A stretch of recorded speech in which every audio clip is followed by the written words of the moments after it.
India voice, आपकी सोच, आपकी आवाज।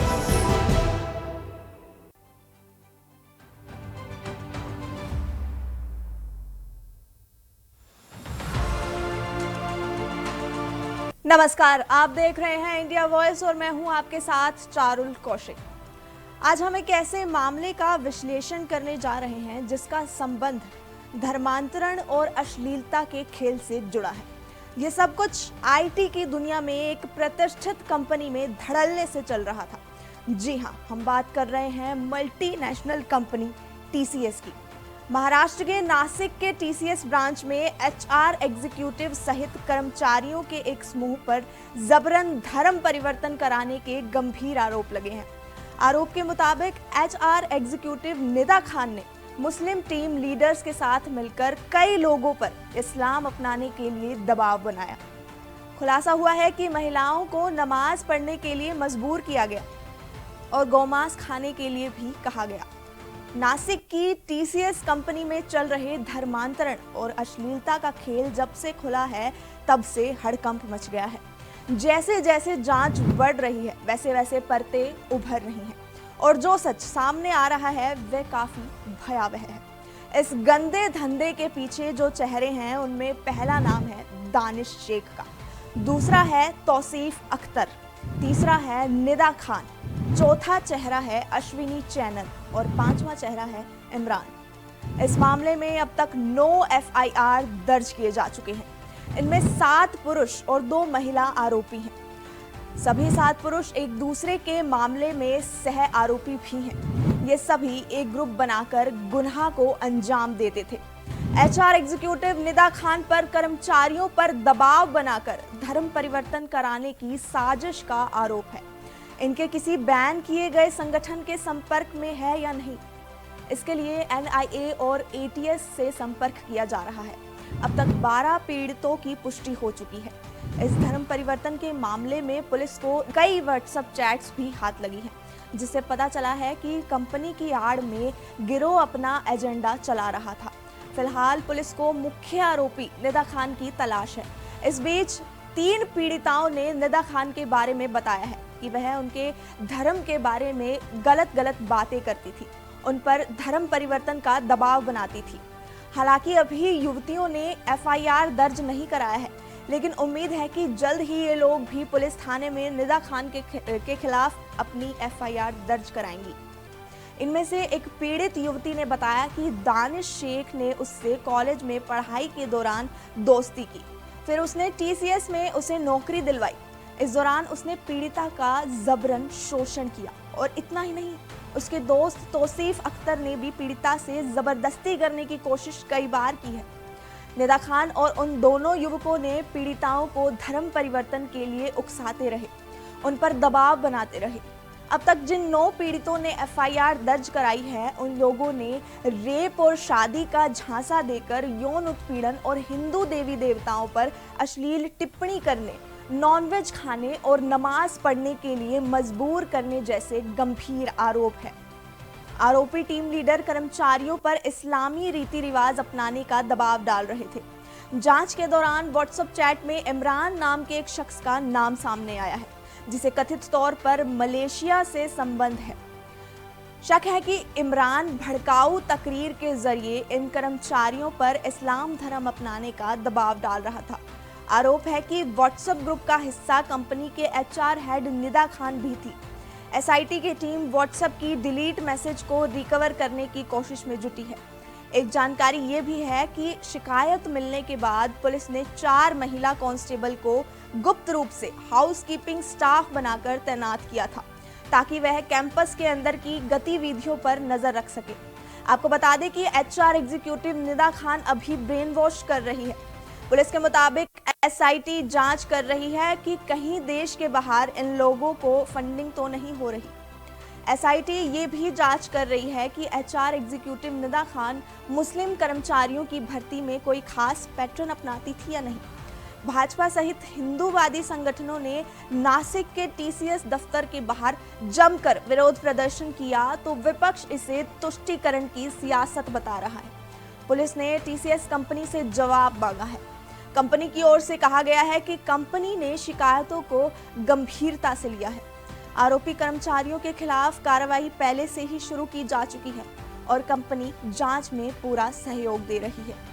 हमारी इस खास पेशकश में वक्त है एक छोटे से ब्रेक का, और ब्रेक के बाद आपको बताएंगे निदा के नेटवर्क के बारे में।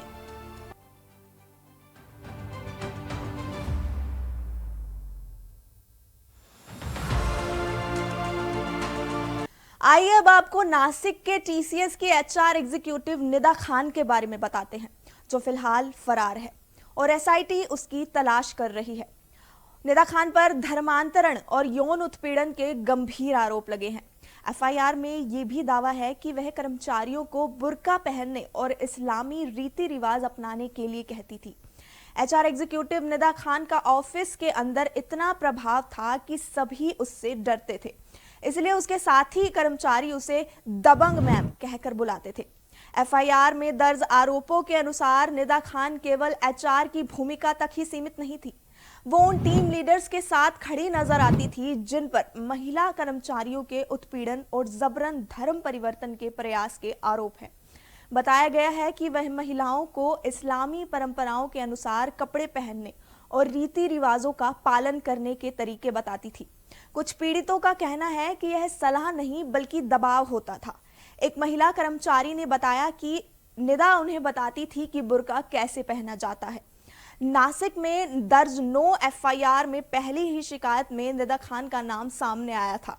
इन मामलों में आरोप है कि एक संगठित समूह ने महिला कर्मचारियों को निशाना बनाया, उनके साथ यौन उत्पीड़न किया और धार्मिक रूप से दबाव बनाया था। ये मामला बहुत सीरियस मामला है और इस पर बहुत कड़ी कार्रवाई हम लोग कर रहे हैं और बिल्कुल ध्यान में आता है कि एक मॉड्यूल के तहत इसको किया गया है। फॉर्चुनेटली टीसीएस जैसी कंपनी ने बहुत बड़ी भूमिका इसमें ली है, किसी को भी शील्ड हम नहीं करेंगे। इस प्रकार की भूमिका टीसीएस ने ली है और टीसीएस के प्रमुख ने भी इसकी बहुत निंदा की है। और मुझे लगता है कि इस मॉड्यूल के तार कहां तक है इसकी जांच हम लोग करेंगे। हम लोगों ने सेंट्रल एजेंसीज को भी इत्तला दी है और आवश्यकता के अनुसार उनकी भी मदद इसमें ली जाएगी। नासिक की जो घटना घटी है ये बहुत ही घटना खराब है और इस तरीके से मैं तो ये कहूँगी ये खराब भी है और ये शॉकिंग भी है। इस घटना का हमने खुद होके संज्ञान लिया है और जो कंप्लेंट्स हमने सुनी है अभी जो सामने आ रहा है वहाँ पे बहुत बड़ी संख्या में महिलाओं के साथ सेक्सुअल हरासमेंट है, उसी के साथ साथ एक का दूसरा बलात्कार का भी मामला आया है, धर्मांतरण के भी मामले इसके साथ जुड़े हुए हैं और गत अनेक साल से ये इस तरीके से चीज़ें चल रही थी, ये भी बताया गया है। तो ये घटना बहुत गंभीर है और इसकी गंभीरता को ध्यान में रखते हुए राष्ट्रीय महिला आयोग ने इसका संज्ञान लिया है। हमने एक इंक्वायरी कमेटी का गठन इसके लिए किया है। इस इंक्वायरी कमेटी में बहुत वरिष्ठ सदस्य है, जैसे कि महाराष्ट्र की हाईकोर्ट पूर्व हाईकोर्ट जस्टिस साधना जी उसमें है, उसी के साथ साथ हरियाणा के पूर्व डीजीपी श्री सिंह जी वो भी उसमें है और हमारी सुप्रीम कोर्ट की लॉयर श्रीमती अरोरा जी उनका भी समावेश हमने उसमें किया है ताकि हर क्षेत्र की जो एक्सपर्टी है वो उसमें रहे और वो नासिक में जाते हुए घटना जहाँ जहाँ घटी है वहाँ पे जाके वो बात करके आए, जो पीड़ित है उनके साथ भी मिलने का प्रयास करें। नासिक में टीसीएस जैसे कंपनी है उसमें कई युवा लड़के लड़कियां काम करती है और वहाँ पे जिस तरह से ये हादसा हुआ है, ये घटना घटी है, बहुत शर्मनाक है। धर्मांतर इसी को लेकर जो कुछ 4-5 मुस्लिम वहाँ पर काम करने वाले वर्कर है, ऑफिसर्स है, उन्होंने लड़कियों को आमिष बताकर हम आपको जॉब दे रहे, अच्छी तनख्वाह देंगे, ऐसे बोलकर उनको फंसाया गया है, उनका धर्मांतरण किया गया है, उनको नमाज पढ़ने लगाते हैं, उनको रोजा पकड़ने लगाते हैं। रमजान ईद में हमारे गौ माता का मांस उन्हें जबरदस्ती खिलाया जा रहा है। हमारे भगवान के बारे में बहुत गंदी भाषा में टीका टिप्पणी की जाती है, उनको समझाया जाता है कि हमारे भगवान कैसे है, कैसे थे। मुझे लगता है ये बहुत गंभीर बात है और कई लड़कियों का धर्मांतरण भी किया गया है, लड़कों का भी किया गया है, नौकरी का आमिष बताकर, सर्विस जॉब का आमिष बताकर। मुझे लगता है ये बात बहुत गंभीर है, सीरियस है। माननीय मुख्यमंत्री जी ने, सरकार ने गंभीरता से इस बात को लिया है और इसके सिवा भी और कई कई जगह मुझे ऐसा लगता है इसकी जांच होनी चाहिए। बहुत सारी कंपनियां नासिक में है जहाँ पर बहुत लड़के लड़कियां काम करती है, और इसलिए मुझे ऐसा लगता है कि हर जगह जहाँ जहाँ भी कंपनियां हैं, बड़ी कंपनियां हैं, वहाँ भी जांच होनी चाहिए। और जिसको किसी को भी, हमारी बहनें हैं, हमारी बच्चियां हैं, जिनको भी ऐसी तकलीफ है, उन्होंने भी एक फोन भी किया पॉलिटिशियन में, उनका नाम बिल्कुल गुप्त रखा जाएगा, ओके, एक्सपोज नहीं होगा। लेकिन इस बात की पूरी जांच पुलिस यहाँ पर करेगी और किसी को इसमें बख्शा नहीं जाएगा। धर्म परिवर्तन एंड फोर्स्ड कन्वर्जन एक बहुत ही अहम मुद्दा है और महाराष्ट्र की स्टेट असेंबली ने ये इशू को उठाया भी है। नासिक में कोई भी व्यक्ति या कोई भी महिला को लगता है कि वो कॉम्प्रोमाइज्ड है तो वो जरूर कंप्लेन करें और सरकार उनके साथ खड़ी रहेगी। एक पुरुष कर्मचारी ने भी शिकायत दर्ज कराई है जिसमें उसने ऑफिस के अंदर धार्मिक उत्पीड़न और धर्म परिवर्तन के प्रयास का आरोप लगाया है। अब तक की पुलिस जांच में सामने आया है कि आरोपी 7 पुरुष कर्मचारी एक समूह की तरह काम कर रहे थे। ये सभी कंपनी में जिम्मेदार पदों पर थे और अपने पद का दुरुपयोग कर्मचारियों पर दबाव बनाते थे। महिला कर्मचारियों ने आरोप लगाया है कि ये लोग उनके साथ गलत हरकतें करते थे और उनके निजी जीवन पर आपत्तिजनक टिप्पणियां करते थे। विरोध करने पर उन्हें और ज्यादा परेशान करते थे। पुलिस के अनुसार शुरुआत में एक ही शिकायत सामने आई थी, लेकिन बाद में काउंसलिंग और भरोसा दिलाने के बाद अन्य पीड़ित भी सामने आए। इसके बाद एक के बाद एक 9 एफआईआर दर्ज की गई। फिलहाल इस पूरे मामले में सबसे अहम कड़ी निदा खान की मानी जा रही है। पुलिस का कहना है कि उसकी गिरफ्तारी के बाद मामले में और भी कई खुलासे हो सकते हैं। इस पूरे मामले में एचआर की भूमिका भी सवालों के घेरे में है। एक महिला अधिकारी ने पीड़िता को शिकायत दर्ज करने से मना भी किया और कहा कि ऐसी बातें होती रहती हैं। आरोप है कि इस रवैये के कारण कई मामलों में कार्रवाई नहीं हो सकी। जांच में यह भी सामने आया कि आरोपियों ने एक व्हाट्सएप ग्रुप बनाया था जिसके जरिए कर्मचारियों को टारगेट किया जाता था। पीड़ितों का कहना है कि इस ग्रुप में निदा खान भी शामिल थी। महिला कर्मचारियों के साथ यौन उत्पीड़न के कई गंभीर आरोप सामने आए हैं। इनमें छेड़छाड़, अश्लील टिप्पणियां, जबरन नजदीकी बनाने की कोशिश और निजी जीवन पर टिप्पणी शामिल है। कुछ मामलों में शादी का झांसा देकर संबंध बनाने के आरोप भी लगे हैं। एफआईआर के मुताबिक कुछ मामलों में कर्मचारियों को जबरन नमाज पढ़ने, मांसाहारी भोजन करने और धार्मिक प्रतीकों को अपनाने के लिए दबाव डाला गया। मामले की गंभीरता को देखते हुए पुलिस ने एसआईटी का गठन किया है। साथ ही एटीएस और एनआईए से भी संपर्क किया है ताकि यह जांच की जा सके कि कहीं इस मामले के पीछे कोई बड़ा नेटवर्क या फंडिंग तो नहीं है। टाटा सन्स के चेयरमैन एन चंद्रशेखरन ने इस पूरे मामले को गंभीर और चिंताजनक बताया है। कंपनी की ओर से कहा गया है कि तथ्यों की पूरी जांच की जा रही है और दोषियों के खिलाफ सख्त कार्रवाई होगी। इस मामले के खुलासे के बाद से ही बीजेपी के साथ हिंदूवादी संगठनों ने नासिक में कंपनी के दफ्तर पर हल्ला बोलते हुए जमकर विरोध प्रदर्शन किया, तो विपक्ष से तुष्टीकरण की सियासत करार दे रहा है। देखिए, नासिक में जिस तरह से एक कॉर्पोरेट जगत की बड़ी कंपनी, एक नामी ग्रामी कंपनी है जिस पर संपूर्ण देश को गर्व भी है, ऐसी टीसीएस के अंदर जिस तरह से इस्लामिक जिहादियों ने घुस करके षड्यंत्र पूर्वक हिंदू बहनों को मुस्लिम लड़की के द्वारा उसके माध्यम से फंसाया, उसका शारीरिक शोषण किया और धर्मांतरण के लिए उकसाया, और उसकी कंप्लेंट करने के बावजूद भी एचआर ने उसका संज्ञान नहीं लिया, ये बड़ा गंभीर मामला है। इस गंभीरता को लेकर के विश्व हिंदू परिषद बहुत गंभीरता से इस विषय को लिया है और हमने इसीलिए आज और कल 2 दिन देशव्यापी विरोध प्रदर्शन किया है बजरंग दल विश्व हिंदू परिषद के कार्यकर्ताओं ने, और लगातार हम इस मांग को उठा रहे हैं कि कॉर्पोरेट जगत और इंस्टीट्यूशनलाइज जो जिस तरह से कॉर्पोरेट जगत में भी और अन्य इंस्टीट्यूशंस में भी जिस तरह से जिहादियों ने लव जिहाद को इंस्टीट्यूशनलाइज कर दिया है, ये संपूर्ण देश के लिए एक चुनौती है। अभी तक केजीएमयू की घटना हमने सुनी थी, अभी तक हमने जो है वो जो कई मॉल्स के अंदर इस तरह की घटनाएं देखी थी, कई जो है वो जो जिम जिहाद थे, कई जगह हमारा जो जिस तरह से अलग अलग स्थानों पर अलग अलग प्रकार के ये जिहाद जो चला रहे थे, और उनका एकमेव उद्देश्य जनसंख्या असंतुलन को पैदा करना और साथ में लव जिहाद के माध्यम से धर्मांतरण को बढ़ावा देना। अब वो ये जो इंस्टीट्यूशंस में कॉर्पोरेट जगत में जिस तरह की घटनाएं घटी हैं वो बेहद चिंतनीय है, निंदनीय है और संपूर्ण समाज की आंखें खोल देने वाला है। इसमें दो बातें हैं कि एक तो हम समाज से अपेक्षा कर रहे हैं कि भी वो सजग रहें, खासकर हिंदू युवक युवतियां ऐसे किसी भी प्रपंच में न फंसें, तुरंत उसकी जानकारी न सिर्फ पहचान और उसके मैनेजमेंट को दें, अपितु जहां आवश्यकता लगती है बजरंग दल के विश्व हिंदू परिषद के कार्यकर्ता देश के हर कोने में है, बल्कि दुनिया के हर हिस्से में है। हम किसी भी तरह का दमन, किसी भी तरह का हिंदुओं का उत्पीड़न और किसी भी तरह का वर्क प्लेस पर जो हैरेसमेंट जो है वो स्वीकार नहीं करेंगे। इसके लिए हम एक बड़ा कोई कार्रवाई अभी अगले सप्ताह करने वाले हैं। अभी हम देख रहे हैं कि आखिरकार ये कॉर्पोरेट जगत के लोग जो है और जो इंस्टीट्यूशंस हैं इन मामलों में क्या कार्रवाई करते हैं। जो पॉस्को और वो जो पॉस की धाराएं जो लगी थी वो आखिरकार कितनी इफेक्टिव हैं। तो इसमें समाज को भी आगे आना पड़ेगा, एम्प्लॉयज को भी आगे आना पड़ेगा, मैनेजमेंट को भी सचेत रहना पड़ेगा और लॉ एनफोर्सिंग एजेंसीज को भी तत्परता के साथ में उनमें कार्रवाई करनी पड़ेगी।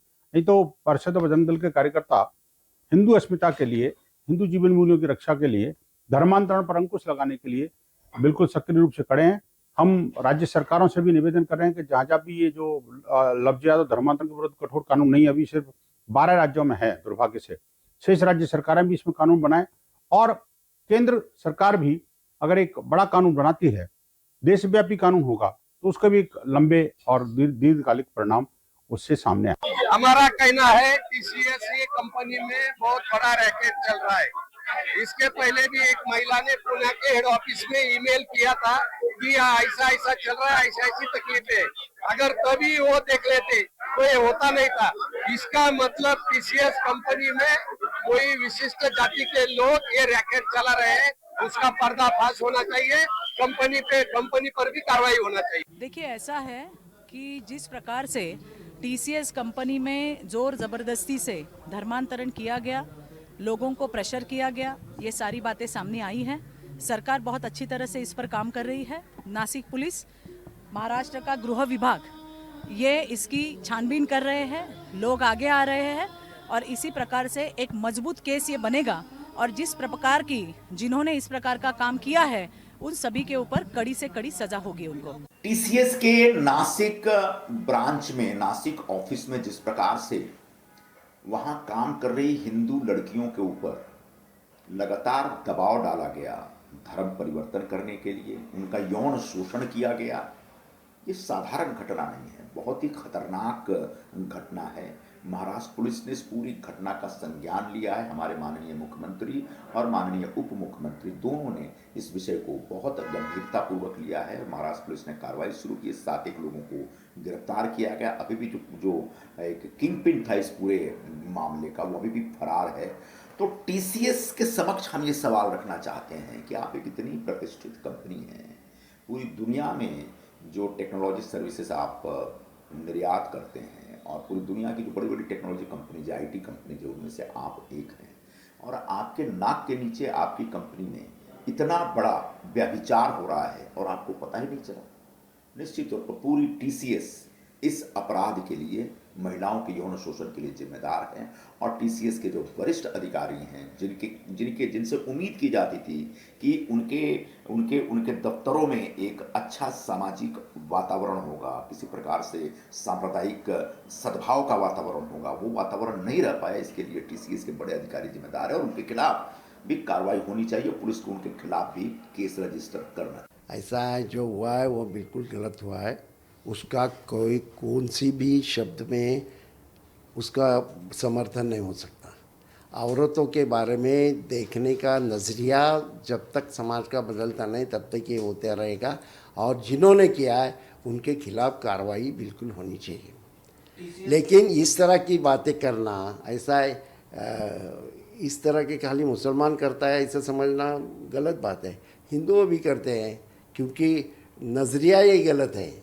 कहाँ न कहाँ समाज का नज़रिया बदलना चाहिए। मैं तो उनको कहूँगा कि आप ये कोशिश कीजिए कि समाज में महिलाओं को पूरे अधिकार मिलेंगे, समान अधिकार मिलेंगे। आप मेरी जो बहन है, उनकी बीवी है, उनको भी समान अधिकार दीजिए। नहीं, देखिए, इस्लाम धर्म का कंसेप्ट नहीं, किसी के साथ जोर ज़बरदस्ती नहीं होती। और महाराष्ट्र में कायदा धर्मांतरण पर ऑलरेडी महाराष्ट्र के मुख्यमंत्री श्री देवेंद्र फडणवीस जी ने ऑलरेडी लेके आया है। तो यहाँ पे ऐसा ये कुछ भी जो कोई ज़बरदस्ती करने वाला नहीं। तो फिलहाल हमारी इस खास पेशकश में अभी इतना ही। देश दुनिया की तमाम खबरों के लिए देखते रहिए इंडिया वॉइस। तब तक के लिए नमस्कार।